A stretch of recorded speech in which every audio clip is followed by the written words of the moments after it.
राम राम बहन भाइयों माताओं, ज्ञान कहानी 99 में आप सबका स्वागत है। आज मैं आपको भागवत कथा में आई हुई बात बताऊंगी। राजा परीक्षित को मौत का ज्ञान हो गया तो उसे क्या किया।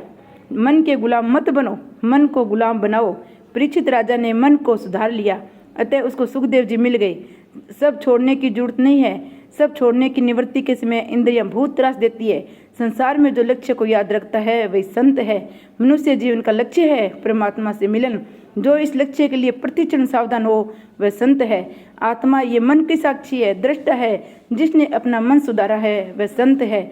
मन को सुधारोगे तो तुम संत बनोगे। मन को सुधारने की जरूरत है।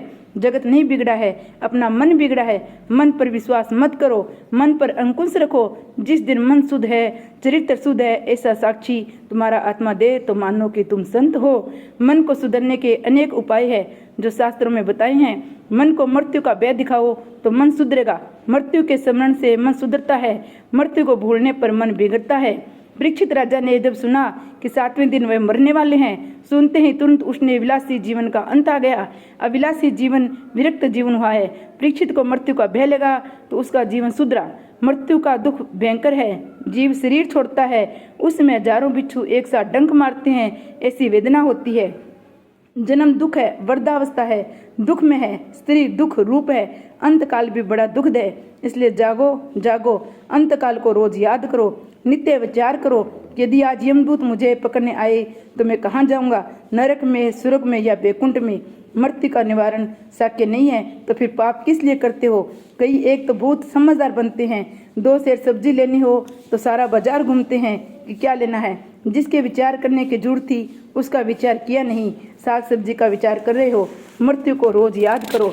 मृत्यु को रोज याद करोगे तो पाप करने का मन नहीं करेगा।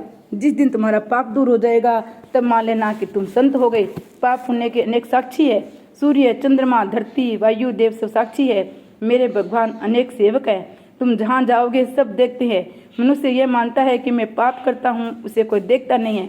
अरे भाई, एकांत कैसा भी हो, वहाँ वायु है, वहाँ तेरे अंदर परमात्मा विराजमान है, वो देखते हैं। मरण शरण तथा भी आखिर तो मनुष्य इस लोक मरण की शरण में जाना ही है, फिर वह पाप आचरण छोड़ता नहीं है।